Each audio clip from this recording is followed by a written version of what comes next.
Sexualidad. Ito'y napakahalagang regalo mula sa may kapal. Dapat alagaan at pahalagahan. Matukso man, dapat itong maiwasan. Pagpapahalaga sa ating sexualidad at pagpapahalaga rin sa ating moralidad. Sexualidad na ating kayamanang taglay, huwag mo ipagbibigay. Hindi ito isang laruan sa itong kayamanang walang kapantay. Oo, mahirap para sa nakararami na pigilan ang sarili. Pero isipin mo ang iyong dangal at moral na mawawala, dapat idala-dala mo hanggang sa walang hanggan. Hangad ng bawat isa ay ligaya at pagiging malaya, kaya ito'y dapat gamitin ng tama.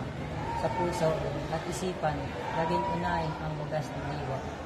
Ito'y dapat ingatan, huwag hayaang mawala. Pagpapahalaga rito'y daan sa dangal at puri ng kapula. Sa tamang panahon, pag-ibig ay magaganap na payak at sexualidad mo'y mayaaral ng buong puso.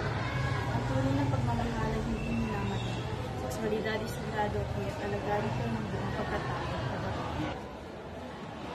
Sa pagpigil sa tukso, taglay mo ang lakas. Paggalang sa sarili, magdadala ng wagas na ligaya, ginhawad galak. Pag-ibig na malinis ay magbubunga ng kapayapaan, kung saan walang boses na matinis.